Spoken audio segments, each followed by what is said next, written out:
mbokku internet Iba Kane TV tey nag dama leen andil gan bu rëy gan bu ngeen gëj a gis xam ngeen miin ngeen ko nag mais gëj ngeen ko gis tey dama seet si Matar Sène ñu koy wax Rock Mbalax mu jógee France ma dégg ñëw na rek ma ne xaaral ma dugg ak moom surux mun a waxtaan ak moom mais Rock su ma la gisee rek xam nga sama xel si lu muy def si technique bi yàgg Pape Cissé loolu nan nga ko génnee loolu doo si mosalaat tuuti balaa ngaa nuyu waa Sénégal technique boobu rek nan la technique boobu yow Pape Cissé. waaw Iba. déjà damay nuyu Sénégal di nuyu bépp amateur. di nuyu képp koo xamante ne da ngay bëggoo Sénégal. parce que ñun Sénégal dañoo am. yaa may dégg. bu naqaree suñu xol naqari. waaw bu neexee suñu xol neex. dëgg la kon boog maa ngi bëggoo képp koo xamante ne da ngay dund biir Sénégal di la nuyu yow di. Iba Kane. yow mi nga xamante ne. donc lamb li nga ci maîtriser. maîtriser ko yombul. waaw parce que yow li nga ci maîtriser dafa jéggi dayoo. moo tax soo ma woowee. wala ñu déggoo nga ne ma dama bëgg ñëw def ak yow dara dama siy sawar parce que xam naa ne di nga toucher ay points yoo xamante ne. donc amateurs yi dinañ ko bëgg gars yi di ko toucher. te dañuy bëgg itam gars yi di ci waxtaan. comprendre nga moo tax ma sawar tey si sa interview. dëgg la di la nuyu di la dalal. waaw am contentement trop. bu baax a baax. mais technique boobu mais Rock loolu yëfu jinne la fan nga ko jàngee loolu yoog Pape Cissé yoog kii boobu daal man daal jël boobu ba léegi dafay ñëwaat sama xel loolu nu mu demee noonu. waaw xam nga jël boobu moom booy seet. boobu ba léegi am na ñoo xamante ne. gëj naa ci làmb ji nag. waaw gëj naa Ndakaaru et tout. mais képp ku ma gis rek. waaw li nga may njëkk a fàttali te pourtant def naa ay combats yu bëri après. waaw mais ku ma gis. muy amateur di fan sax ku mënti doon li nga may njëkk a fàttali. waaw mooy jëli bi nga daan Pape Cissé. Pape Cissé keroog dama dem Seras bii. waaw di wuti yàpp. mais dama dugg biir daral ba. boucher yeeg jaaykatu yàpp yeeg. ñu ak topp ma. mais Rock sa jël nga Pape Cissé. sa jël xam nga. dëgg la mais damay jommi parce que dafa doon jël boo xamante ne. pratiquement donc dans l'histoire de la lutte sénégalaise. waaw donc pour man dootoo ko gaaw gisaat. néew ma du amaat mais pour nga gisaat ko du yomb. du yomb parce que déjà damay fàttaliku benn affaire. jël naa avion jël naa vol. di wàcc Charles de Gaulle. waaw Charles de Gaulle étoile. ma wàcc Charles de Gaulle étoile dem tapis di jël samay bagages. waaw donc ma dajat un diplomate de l'État. mais xaw ma kan la dafa ñëw présenté wu nuyu ma. waaw ne ma Rock Mbalax. waaw xam nga jox ma loxo mu nuyu ko. ne ko waa mbokki fan waaye mu ne ma je suis un diplomate de l'État. yaa may dégg. mu profité ma ne ma defoo ko defuma ko yàllaa ko def. daan nga jël boo xamante ne. kenn dootu ko gisati ci àdduna muy bi ngay bëre Pape Cissé. donc loolu nag nan lañ koy waxeeti. kii la boo xamante ne symbole la boo xamante ne yombul. yaa may dégg. ba pare lamb ci kattanam ci poosam génne 500 € ne ma jëlal taxi. mu impressionné ma trop. te di nit di nga def la moo tax. booy defal lu extraordinaire. waaw léegi arbitre sifflé. yow Pape Cissé. nu mu demee. waaw combat bi règlement de compte la woon. jamono yi woon tension. waaw règlement de compte la woon parce que Pape Cissé. jamono jooju mi ngi doon semé terreur. parce que jamono jooju daan na fi ay mbër. waaw xam nga booy seet boobu Balla Beye numéro 2 mi ngi ci làmb ji. waaw baaw te boobu Pape Cissé. moo gënoon nekk au top niveau. kon niveau comme baaw yaa may dégg parce que boobu Pape Cissé ñi muy bëreel. waaw Balla Beye ñemewul bëreek ñooñu. yaa may dégg mu doonoon ko am size. am doole ba pare am fit. déjà bi ma ko Gaston di jox. waaw am na ñu bëri ñoo xamante ne d'accord ñu woon ci combat bi. dëgg la yaa may dégg. donc man en tant que tel donc man maa nangu combat bi man maa leen jox leen ma ko parce que kii maa ko dàq bëre parce que daan naa magam Balla Beye numéro 2 daan naa ko ñaari yoon ba pat te yaakaar naa ne dàqul bëre Balla Beye maa ko mën fuuf. gars yi jox ma ko combat bi am pression et tout. même booy seet jamono bi ñuy waaj a bëre sax. balaa ngay bëre da nga daan defi visite médicale. waaw ci Raymond Diouf. Raymond waaw. yaa may dégg professeur Raymond. donc une semaine avant le combat. comprendre nga ñu daal di dem Dantec. mais moom mu njëkk ñëw. bi mu ñëwee Raymond recevoir ko. comprendre nga daal di ko jëlal ko tension et tout. booy seet fi mu ko doon jëlalee tension biceps yi. waaw biceps yi sax da ngay gis ne pour jëlal ko tension. tellement Pape Cissé dafa. nit bu macha allah ko amoon kattan la. ba pare costaud. comprendre nga. bi mu defee loolu ba dem.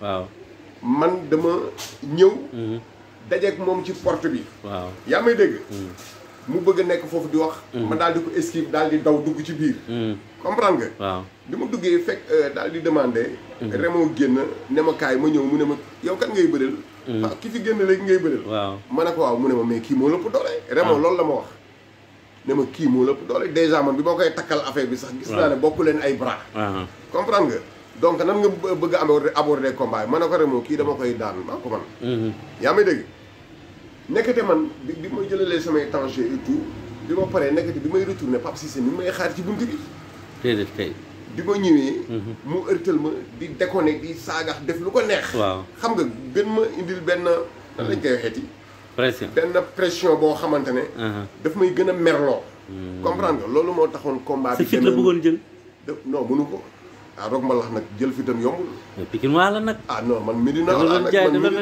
man booy Medina la moom nag mu nekk booy Pikine boo xoolee jëlit ma ko daan ndeysaan yéen ndéem si waaye léegi continuer bu ngeen après ndéem si yàlla si non il faut mu dugg fii waaw ndéem si yàlla si Demba Dia yàlla na ko yàlla xaaree àjjana donc muy Demba Dia jour boobu mi ngi toog si stade bi Tafa Ndiaye di reporter ñuy bëree roog mbalax Pape Cissé roog mbalax Pape Cissé wër na ko ndomb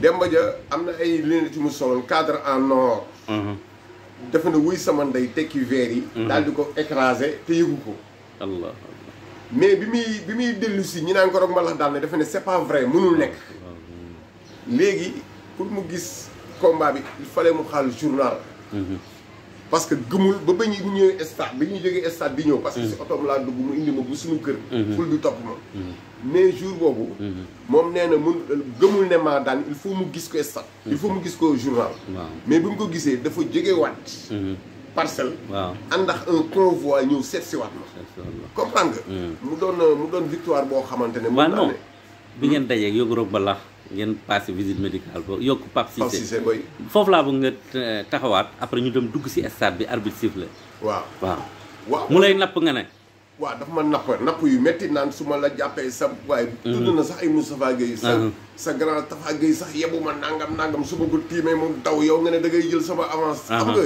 indil ma ay attroupement te boobu ndaanaan laa ci côté yëpp parce que borom fit laa Medina laa dugg laa dëkk fii laa yoroo fii laa magee comprendre nga donc pour nit jël sama fit du yomb parce que si fit laa juddoo waaw juddoo Medina rek fit la comprendre nga donc man Pikine laa bëree mbapat kon ko amul fit di jógee goxam di dem Pikine fa laa njëkk a daanee Balla Gaye numéro 2 yaa may dégg daan fa Sadio Ndiaye waaw daan fa Sadio Ndiaye mel na booy bu ndaw laa boobu finaalox benn mbër bu ñuy wax Pape Ndiaye Sawuraaj mu ëppoon ma doole trop yaa may dégg donc jaar foofu moo mën a ñaar daan dem Caaroy di fa bëri ji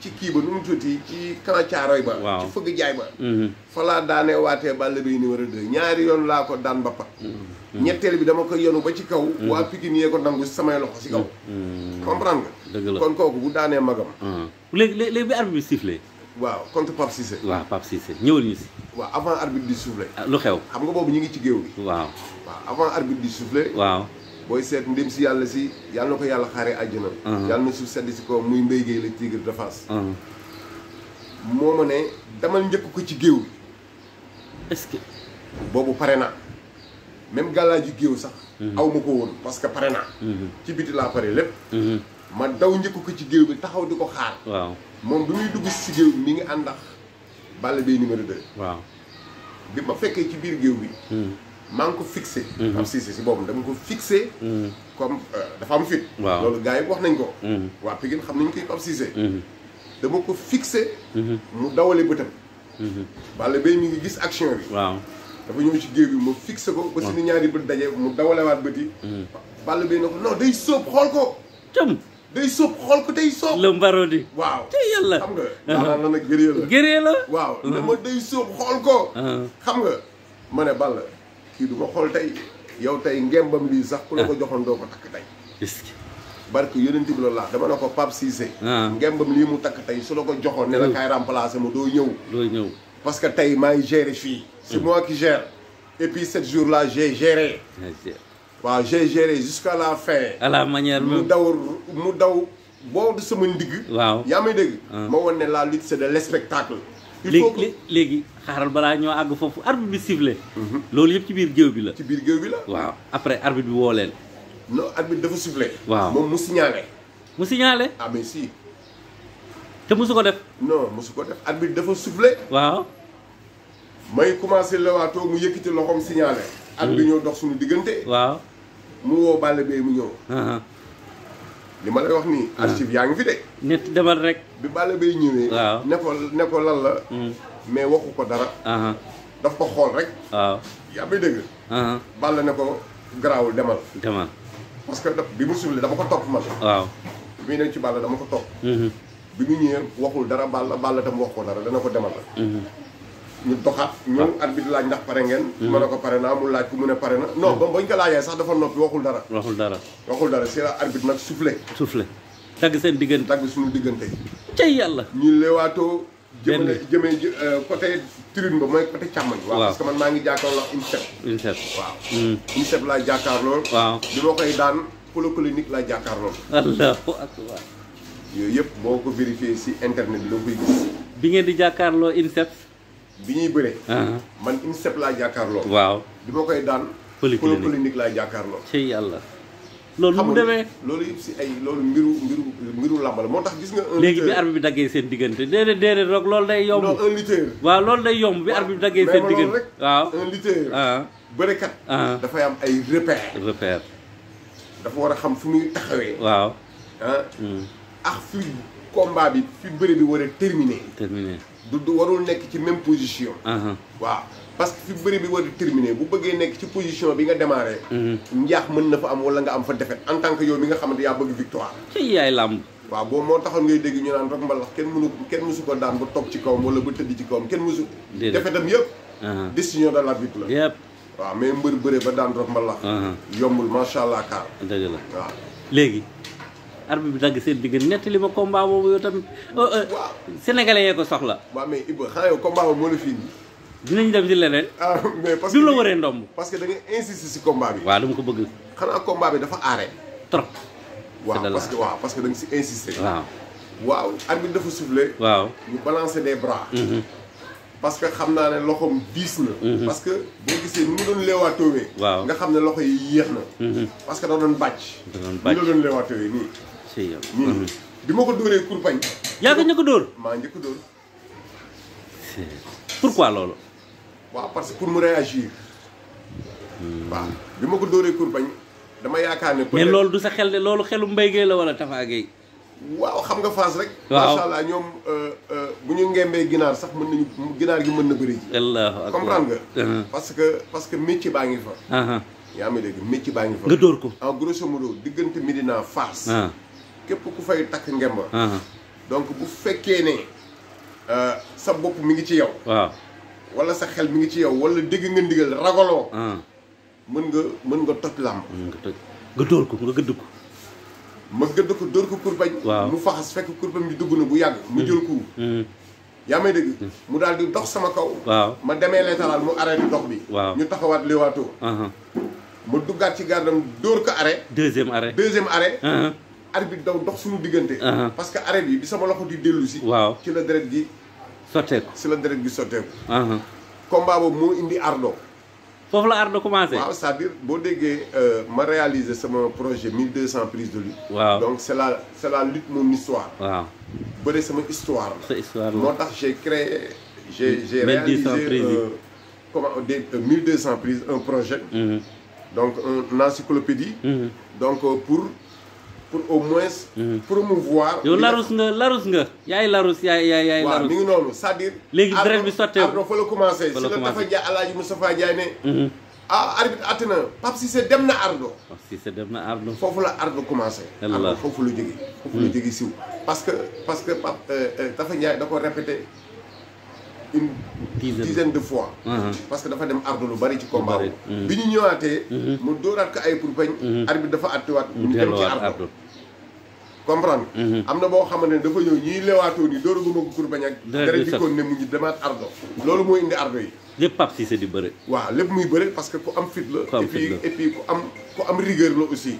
waaw am sañ-sañ. am sañ-sañ. dëgg la. waaw parce que keroog li mu jël ci ay kurpañ. ak façon mbër bu mu gis keroog mu taxaw. ci ñaata kurpañ la jël. kurpañ yi bari na. waaw. kon daal ko dafa mel ni mbàccum gerte. waaw kurpañ yi bari na lool ba Pape Cissé.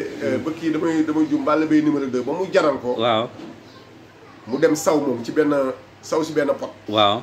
ñëw sotti ma ko. parce que yaakaar ne man dama yoroon gàllaaj goo xamante ne waa ji mënu ma gis. fekk waa ji mi ngi may gis. waaw parce que bu ma déplacé mu topp ma. yaa may dégg. mais Baba bu mu la sottee pot bi saw bi noo def. waaw dafa yaakaar ne sama gàllaaj day toj. waaw. xam nga dafa ma ko sotti rek daw. yaa may dégg. cey waa Pikine. mais loolu rendez-vous la woon aussi. mais rendez-vous boobu réalisé wul. parce que moom moo ko bañ parce que normalement bi ma daanee Pape Cissé. léegi déedéet àgguñu foofu. ci biir géew bi waaw. mu ñëwaat. waaw bi Pape Cissé ñëwaatee. waaw. ci la ma Mbaye Guèye ne ma rok mbalax. ma gerte xool ko mu ne ma jeexalal combat bi. waaw.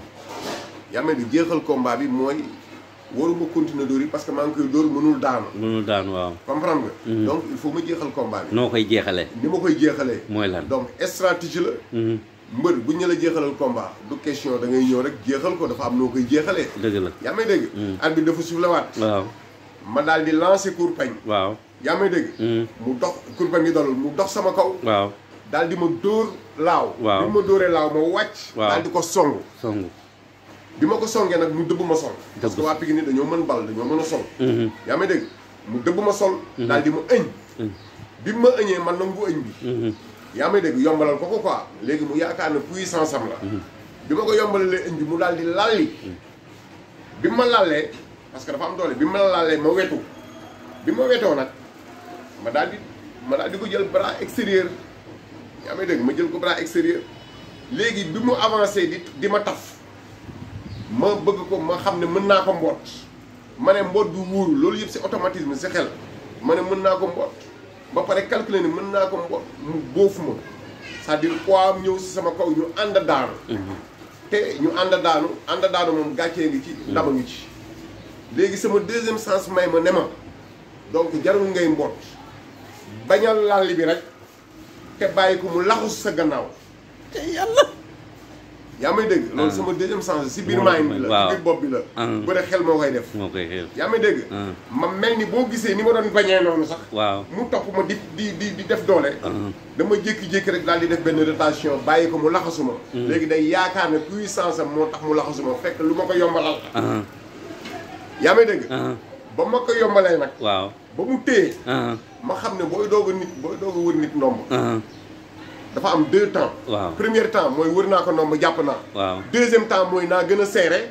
pour buddi ko wala pour arraché ko yóbbu ko ci côté gauche ou côté droit. bi mu defee loolu bi ma sentir ni mi ngi téyewaat téye bu dëgër. waaw ci laa miime côté gauche. waaw dama ko miime.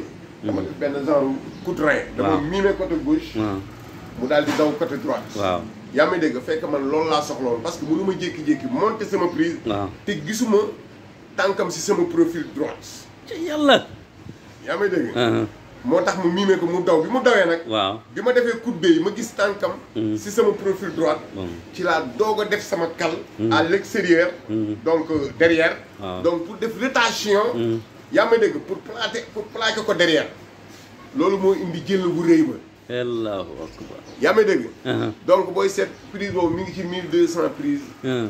de lutte de rock mbalax yi. boobu c'est le meilleur combat de tous les temps. non de tous les temps. loolu moom saa waay. xam nga lamb pour nga marquer sa temps. il faut nga def loo xamante ne. ba 50 ans dañ koy wax. dëgg la ba 100 ans dañ koy wax. c'est le meilleur combat loolu mooy marquer sa. avant pendant et après. et après mi ngi noonu. après gisante nga ak Pape Cissé après gisante nga ak Pape Cissé mos ngeen gisante. bi ñuy gisante waat. c'était le lendemain. sëñ Modou Niang. waaw sëñ Modou Niang. organisé woon benn combat. waaw donc rapidement sama manager ñëw indil ma benn magasin. waaw ne ma il faut nga dem. sëñ Modou Niang da lay décorer. yaa Pape Cissé yëpp da ngeen ñëw. moom it jour boobu ñëw na ñu taxaw di ñu décorer. waaw ñu nuyante mu xool ma ne ma yow lii lu ndaw lii moo ma daan. ndeysaan xam man 74 kilos laa bëree sama combat yi spectaculaire yëpp. 74 kilos. mosuma àgg 80 kilos. bi may bëreex ay Simel Faye ay Ibou Diop. yaa may dégg ay Bounama Rasta Ngay Lum. yaa may dégg bi may bëreex ay Ousmane Diop yi ay Bac Seras. laa dem ay 90 kilos. waaw dëgg la. oui mais sama combat yi spectaculaire yëpp. 75 kilos 76 kilos. kon Pape Ciss yaa génne làmb. waaw parce que combat wu c'était humiliant quoi. waaw c'était humiliant xam nga. si la bàyyi bëri naa ko daan naa ko. donc après mu jege fa. donc ñu suspendre magam bi. waaw Baboy donc moom it mu génn làmb ji dem. di boobu léegi tegaatoo ko bët. waaw boobu léegi nag tegaatuñu mais am na benn noonu lañu bàyyi noonu. am na benn lan. nañu bàyyi noonu. parce que Pape Ciss sama waay la. maa ngi koy nuyu de passage. ndeysaan lii yëpp. histoire la rek. histoire la rek defar làmb la. dëgg la defar sport la. donc parce que amateurs yi lii la ñuy bëgg di dégg. ñu leen di fàttali. les passés. xam nga day sax day yokk jom sax. dëgg la boo yi nga xamante ni ñu ngi fi. pour ñu xam ne. la lutte c'est de l'art. voilà combat boobu fu mu la yóbbu après sori na. non ëpp na. non fi ma yóbbu non jéggi na dayoo. non jéggi na dayoo dem naa sax parce que di nuyu de passage aussi waa Pikine. waaw. balaa may ñëw ci Médina. parce que Pikine dama leen ameel njukkal man parce que dañ ma daan supporter. Pikine. dañ ma daan supporter. grave nag. grave. waaw parce que amoon nañu benn encadreur bu fa dëkkoon bi ñuy wax Sidi Taban. bi ma bëree Pape Cissé ba la lendemain dem nañu seeti Sidi Taban. waaw bi ñu fa ñëwee ma ànd ak Moussa Gningue. Pikine gi yëpp. dañoo mabbu. dëgg la Pikine gi yëpp génn. di ma félicité. dëgg la te dañ ma yàgg supporté parce que dama fa bëri mbapat. ñu may supporté aussi si biir mbapat ma. parce que daan naa fa Balla Gaye numéro 2. war a ñibbi. am waa Pikine yu ne. dañ may koñ.